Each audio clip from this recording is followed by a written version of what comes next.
اور آپ کے مینیفیسٹو میں ایسی کوئی چیز ہے؟ دیکھیں میں آپ کو بتاؤں، یہ جو ٹرینڈ نکلا ہوا ہے آج کل تو یہ اس کے تو میں خود بھی بہت خلاف ہوں، کیونکہ ابھی اسٹوڈنٹس ہوتے ہیں وہ آپ کہتے ہیں ریسپیکٹ نہیں کرتے. لیکن میرے وقت میں ایک ٹاؤٹ نظر نہیں آتا تھا کہ سخت تھی، میں تھوڑی اسٹرکٹ تھی اس معاملے میں. ایون کہ میری جونیئر جب خاتون نے جوائن کیا تھا میرے پاس 2-3 بچوں نے جب رولز ہم نے خود ہی نکالا تو میں نے ان کو کہا کہ اب آپ یہ کوٹ نہیں پہنیں گی، اوپر نہیں جا سکتی آپ جب تک آپ کا کوٹ یا آپ کا لائسنس کمپلیٹ نہ ہو جائے. تو یہ رول چونکہ میرا تھا اور اب بھی بہت ڈرتے تھے. ایک خاتون ایک جونیئر کوئی ایسا نہیں ہوتا جو اسٹوڈنٹس ہو آ کے بیٹھ جائے یا جو نان ایڈوکیٹس ہوں. ہمارے یہاں یہ ہے کہ چونکہ پریکٹسنگ لائر ظاہر پریکٹس کرے گا، اور میں نہیں سمجھتی کہ پریکٹسنگ لائر جو ہوگا کسی کے ساتھ بدتمیزی کرے گا. یہ زیادہ تر ٹاؤٹس آتے ہیں باہر سے آتے ہیں، یا یہ کہ اس میں ایک لمبی لائن بنا کے کھڑے ہو جاتے ہیں تو ان کو باقاعدہ پے کیا جاتا ہے. یہ بھی بڑے ڈوب مرنے کا مقام ہے، بڑے افسوس کا مقام ہے کہ آپ انہیں سروائیول دیں، انہیں طریقہ کار بتائیں کہ اگر آپ نے لائسنس لے لیا ہے یا فریش ہیں تو سینئر کی ریسپیکٹ کے بغیر، ان کے ادب و احترام کے بغیر آپ آگے نہیں جا سکتے. تو پہلا جو مینیفیسٹو میں، سیکنڈ جو میرا انسٹیٹیوشن کے بعد جو ہے وہ ہے ٹاؤٹزم کا خاتمہ. آپ آئیں اسٹوڈنٹس ہیں، آپ پہلے اپنی تعلیم پہ توجہ دیں. پالیٹکس میں لانے کا مقصد یہی ہوتا ہے کہ ان کو اپنی ایک نفری دکھانی ہوتی ہے. اب بہت سے لوگ ہوتے ہیں کہ ان میں سے کہتے ہیں نا چھوٹا بھائی بڑا بھائی، باپ بیٹا، بہن بیٹی، بہن چھوٹی بہن بڑی بہن، یہ کہانی چل رہی ہے. تو چونکہ ان کے پاس نفری نہیں ہوتی ہے اور اٹریکٹ جو چیز کرتی ہے وہ نفری کرتی ہے. اور الحمدللہ میرے ساتھ جو وکلا ہیں اس وقت جو ساتھ ہیں میرے اس کے اندر ٹیم میں، ان میں سب سے لو جس کی پریکٹس ہے وہ 20 سال کی ہے. تو سب سے ہائیسٹ پریکٹس والے 45 سال 40 سال کی پریکٹس والے ہیں. ایون کہ میری خود اپنی پریکٹس کو تقریباً 24 سے 25 سال ہو چکے ہیں. میڈم لیکن ہم دیکھتے ہیں کہ وکلا 2 طبقوں میں تقسیم ہوئے ہیں. ایک جو ہیں جو آپ نے کہا ماں بیٹی بھائی بہن، وہ ایک فیملیز چلتی آ رہی ہیں جو کروڑ پتی ہیں، وراثت ہے، جن کی PR ہو چکی ہے، جن کے آفیسز بنے ہوئے ہیں. ایک نچلا طبقہ ہو گیا ہے، مطلب بیچ والا اب کچھ نہیں رہا. تو یہ جو نچلا طبقہ ہے یہ ٹارگٹ بن جاتا ہے اس طبقے کا جو فیسلٹیز جو آپ کہہ رہی ہیں پے کرتا ہے یا سارا کچھ. تو کیا وکلا کی فائنینشیل کنڈیشن اتنی خراب ہے؟ کیا فائنینشیل ریٹائرمنٹ فنڈز کیا ہیں، میڈیکل کیا ہے، سندھ بار کاؤنسل سرپرست ادارہ ہے، اور کس طرح سے یہ مطلب ظاہر ہے کہ پھر وہ انہی کے ہاتھ میں آئیں گے تھوڑے سے پیسے کے لیے. تو کیا ان کے لیے پالیسیز ہیں؟ دیکھیں میں آپ کو بتاؤں، ابھی میں نے آپ کو ایک چیز کلیئر کی کہ جو لائن لگا کے کھڑے ہوئے ہوتے اول تو زیادہ تر وکلا نہیں ہوتے، اور ہمارے وکلا کی فائنینشیل پوزیشن اتنی بری کر دی گئی ہے. دیکھیں زیادہ تر آپ یہ دیکھیں تھانوں میں جو الیکٹ ہو کر جا رہے ہیں وہ تھانوں سے بارگیننگ کرتے ہیں، ان کے پاس کیسز ڈائریکٹ تھانوں میں جاتے ہیں، پریزیڈنٹ، جنرل سیکریٹری. تو وہاں پر تو بارگیننگ ہوتی ہے، ڈن پہ کام ہوتا ہے. یہ وکالت نہ ہوئی، یہ تو ایز اے ایجنٹ آپ کام کر رہے ہیں. آپ ان کو بٹھائیں، بلکہ میرے سامنے بٹھائیں ان کو. اگر وہ ایک لفظ وکالت کا صحیح معنوں میں آرگومنٹ کر سکے تو میں شاید کالا کوٹ نہ پہنوں. میرے پاس جو بچے آتے ہیں، جو جونیئرس آتے ہیں، باقاعدہ ان کو میں ٹرین کرتی ہوں. سب سے پہلے ان کو ایتھکس سکھائے جاتے ہیں. دیکھیں فائنینشلی اگر آپ کو مضبوط کرنے کا طریقہ یہ ہوتا ہے کہ سب سے پہلے ان کو پانی میں اتارا جاتا ہے، مچھلیاں پکڑنا سکھائی جاتی ہیں، مچھلیاں کھانا نہیں سکھائی جاتی ہیں.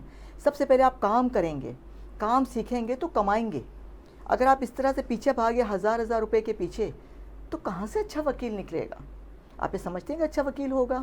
دوسرا، وکیلوں کی بدترین حالت کی ذمہ دار سب سے بڑی ہماری بارس ہیں. ہماری بار میں جو الیکٹڈ ممبرانس آتے ہیں، آپ بتائیں کہ ان کے پاس جب آتے ہیں تو FX گاڑیاں بھی نہیں ہوتی ہیں، بائک پر آتے ہیں. آج کوئی بھی ڈالا سے کم میں نہیں آتا، مرسڈیز ہیں، ڈالا ہیں.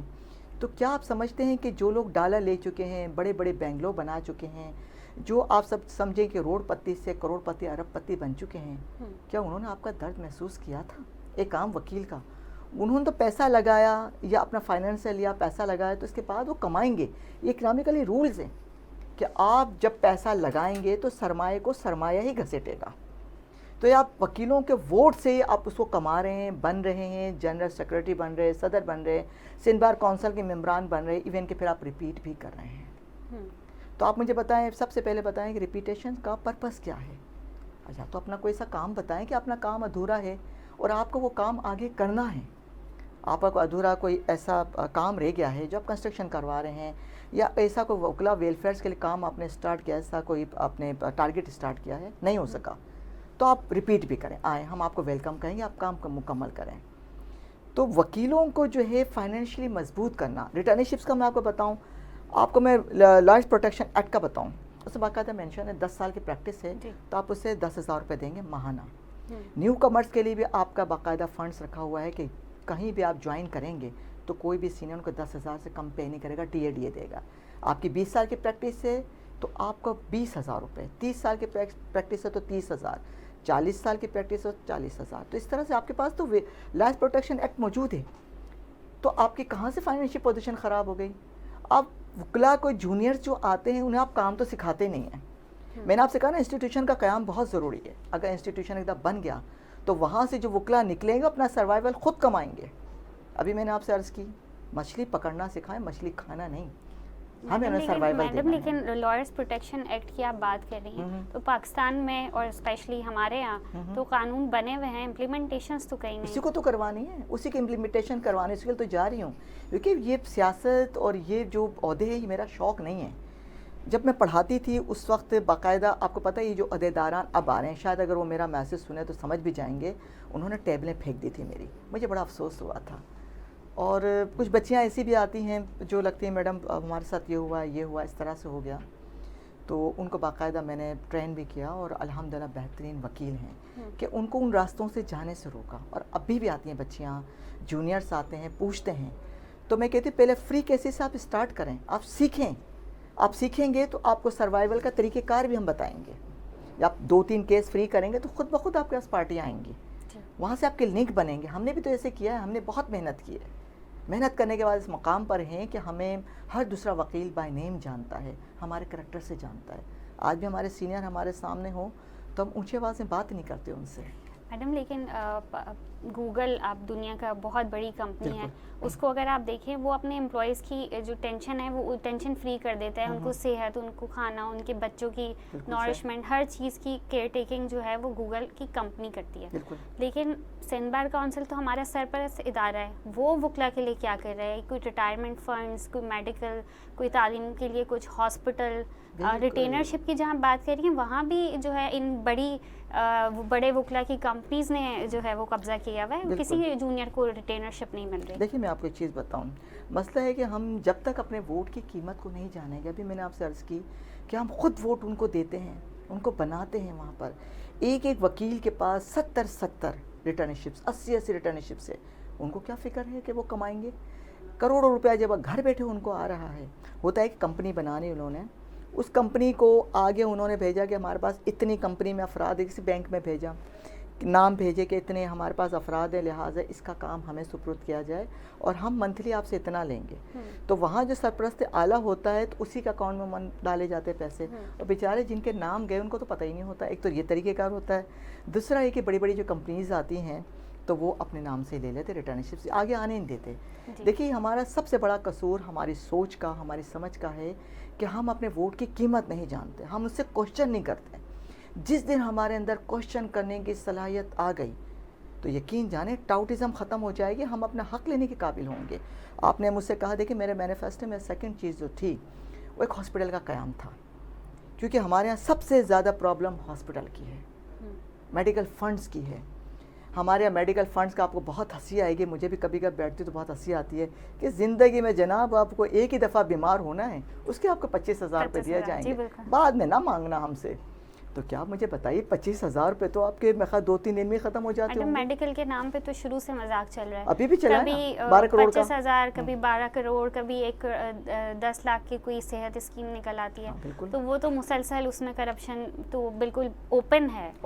اور پھر سے دوبارہ وکیل انہیں کو سلیکٹ کر لیتے ہیں. تو اب میں آپ کو بتاؤں، دیکھیں ہم نے آواز لگائی تھی no vote for repeaters, ask them for their activities, their work, what they have did for the welfares of the lawyers. کیا کیا انہوں نے وکیل کی ویلفیئرس کے لیے. آپ نے کوشچن کیا 12 کروڑ کہاں چلے گئے؟ ایف آئی آر بھی لوج ہوئی، دبے ایف آئی آر. کیوں نہیں آواز اٹھائی؟ آواز نہیں اٹھائیں گے کیونکہ وہی ان کی کمپنی ہے، وہی بیج لگا کے جا رہے، وہی وکیل ہی ہے نا. اب میں کس کو مورد الزام ٹھہراؤں؟ آپ خود سوچیں نا. ہم اپنا حق نہیں لینا چاہتے اور اسی کے لیے میں جا رہی ہوں. ہاسپٹل دیکھیں کوئی کچھ کرے یا نہ کرے، ایک میرا ایم ہے، میرا ٹارگیٹ ہے. میں نے یہاں تک کہا ہے کہ اگر مجھ پہ 1 روپے کی کرپشن کا الزام ہو میں اپنے آپ کو پیش کروں گی محاسبے کے لیے. کیونکہ بے انتہا سچائی سے میں جا رہی ہوں وہاں پر، ہر سال کی رپورٹ دوں گی، یہ ہوا ہے اس کے لیے ایک ایک بندے کو اس کی کاپی بھیجوں گی، باقاعدہ سرکولیٹ کروں گی کاپی کو کہ ہمارے یہاں اس وقت 1 سال میں یہ ہوا ہے. آپ 5 سال کا کہتے ہیں اس کو کرایا جائے آپ کا آڈٹ، میں اس کو ہر سال کروانا چاہتی ہوں تاکہ کرپشن کا خاتمہ ہو. میڈم آپ کی سوچ بہت اچھی ہے، بہت ساری چیزیں ہیں. آپ دیکھنے والوں کو کوئی میسیج دینا چاہیں اپنے الیکشن کے حوالے سے؟ دیکھیے اس وقت جو ہے ہم جب اپنے اس کا رونا روتے ہیں اپنے حقوق کا، تو یہ ہمارے اپنے سوچ کا قصور ہے، ہماری اپنی سمجھ کا قصور ہے. ہم نے اس وقت اپنے آپ کو ٹرین نہیں کیا.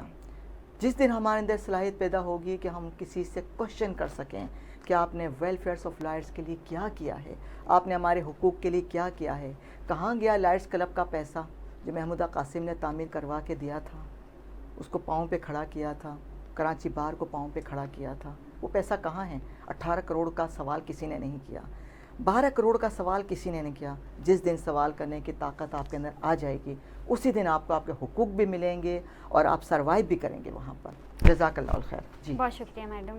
میرے ساتھ موجود تھیں محمودہ قاسم صاحبہ، ایڈوکیٹ ہائی کورٹ ہیں، اور اس کے ساتھ ساتھ بہت ہی جرأت مندانہ سوال کرتی ہیں، اور آپ سے بھی کہتی ہیں کہ آپ سوال کریں اور اپنا ووٹ اور سپورٹ سوال کرنے والوں کو دیں تاکہ آپ کے بہاف پہ کوئی آواز نکلے، کوئی وائس ہونی چاہیے بار کاؤنسلز میں اور بار ایسوسیشنز میں. اسی کے ساتھ ایڈوکیٹ قرۃ کو اجازت دیجیے میمن نیوز کے پلیٹ فارم سے.